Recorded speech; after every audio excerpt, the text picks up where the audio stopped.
నీ జీన్సులు right ఏదన్నయ్య, shirt బటన్లు పడతలేవా, weight loss కష్టం అనుకుంటాను. అదేం లేదు. అరే వెయిట్ తగ్గాలంటే కష్టం కాదు, పేషెన్స్ కావాలి, దానికి డిసిప్లిన్ కావాలి. అయితే ఏం చేయాలో ఒక 6 రూల్ చెప్తా, మంచిగా విను. రూల్ నెంబర్ 1, క్యాలరీ డెఫిషియెట్లు ఉండాలి. ఎక్కువ తింటే ఫ్యాట్ పెరుగుతుంది, కొంచెం తక్కువ తింటే ఫ్యాట్ మెల్ట్ అవుతుంది. ఇది సింపుల్ మ్యాథ్స్ ఇది. అయితే మీరు ఏం చేయాలంటే మీ డ్రీమ్ బాడీ వెయిట్ ఇంటూ 26 చేస్తే వచ్చిన క్యాలరీస్ కంటే ఎక్కువ తినద్దు. రూల్ నెంబర్ 2, ప్రోటీన్ ఫుడ్స్ ఎక్కువ తినండి, మదిలి కూడా సేఫ్ ఉంటుంది. దీనికి ఏం చేయాలంటే మీ డ్రీమ్ వెయిట్ ఇంటూ 1.6 గ్రామ్స్ చేస్తే వచ్చిన ప్రోటీన్ ఎంత ఉంటే అంత నువ్వు తీసుకోవాలి. రూల్ నెంబర్ 3, నువ్వు మంచి ఫైబర్ ఫుడ్ తీసుకోవాలి. నువ్వు తీసుకున్న 1000 క్యాలరీస్కి ఒక 14 గ్రామ్స్ ఫైబర్ ఉండాలి.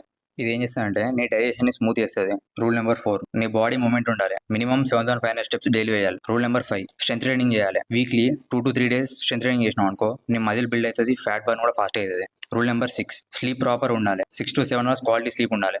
మిడ్ నైట్ 2 వరకు రీల్స్ లేదా బిగ్ బాస్ చూసుకుంటున్నావు అనుకో నీ ఫ్యాట్ తగ్గదు, డైజెషన్ కూడా వీక్తుంది. అర్థమైందా? ఈ 6 రూల్స్ నువ్వు పాటించావు అనుకో నీ ఫ్యాట్ లాస్, వెయిట్ లాస్ పక్కా అవుతుంది. ఫాలో అవుట్ పెట్టుకో, మళ్ళీ కలుద్దాం.